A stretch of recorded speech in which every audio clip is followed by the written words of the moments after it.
আসসালামু আলাইকুম ভাই। ওয়ালাইকুম আসসালাম। ভাই কই যাইতা শুনতে? আমি যাই লামাপাড়া থাকপাড়া। ও আচ্ছা, তাইলে আমার দোকানে আসার সময় একটু বসেন। আচ্ছা ইনশাল্লাহ। আসসালামু আলাইকুম।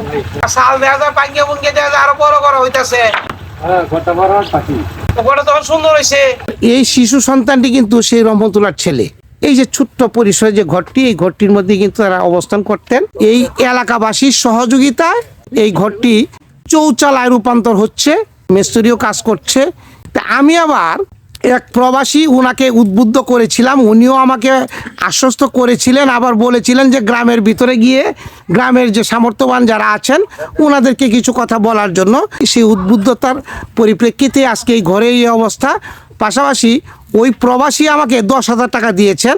1 2 3 4 5 6 7 8 9 10, এই যে 10,000 টাকা ওই প্রবাসী ভাই উনি টাকা পাঠাইছেন।